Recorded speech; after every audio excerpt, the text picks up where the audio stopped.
আপনি ভাইরাল হওয়ার লোভে ভুল তথ্য দিয়ে ভিডিও বা পোস্ট আপলোড করছেন? মনে রাখবেন, একটা ফেক নিউজ আপনার বছরের পর বছর পরিশ্রম ধুলোয় মিশিয়ে দিতে পারে। আপনার পেজ বাঁচাতে এই বিষয়গুলো জানা অত্যন্ত গুরুত্বপূর্ণ। তাই ভিডিওটি সম্পূর্ণ দেখুন। ফেসবুকের অ্যালগরিদম এখন আগের চেয়ে অনেক বেশি স্মার্ট। যখনই আপনি কোনো মিথ্যে বা বিভ্রান্তিকর তথ্য ছড়াবেন, ফেসবুক আপনার পেজের গলা টিপে ধরবে। অর্থাৎ আপনার রিচ কমিয়ে দেবে 1% নিচে।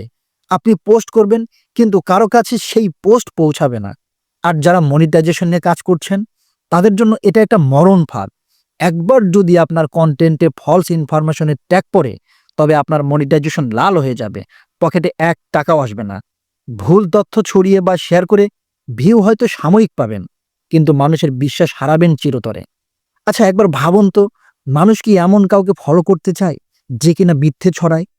ফেসবুকে ভাইরাল হওয়া মানেই সফল হওয়া নয়। সত্যতা যাচাই না করে কোনো কন্টেন্ট বানানো মানে নিজের পায়ে নিজেই কুড়াল মারা। তাই ভিউয়ের পেছনে না ছুটে ভ্যালুর পেছনে ছুটুন। মনে রাখবেন, ডিজিটাল দুনিয়ায় আপনার সততাই আপনার আসল ব্র্যান্ডিং। ভিডিওটি ইনফরমেটিভ মনে হলে শেয়ার করে অন্যদেরও সতর্ক করে দিন। আর এই ধরনের ডিজিটাল সেফটি টিপস পেতে আমাকে ফলো করে রাখতে পারেন। দেখা হচ্ছে পরের ভিডিওতে। আল্লাহ হাফেজ।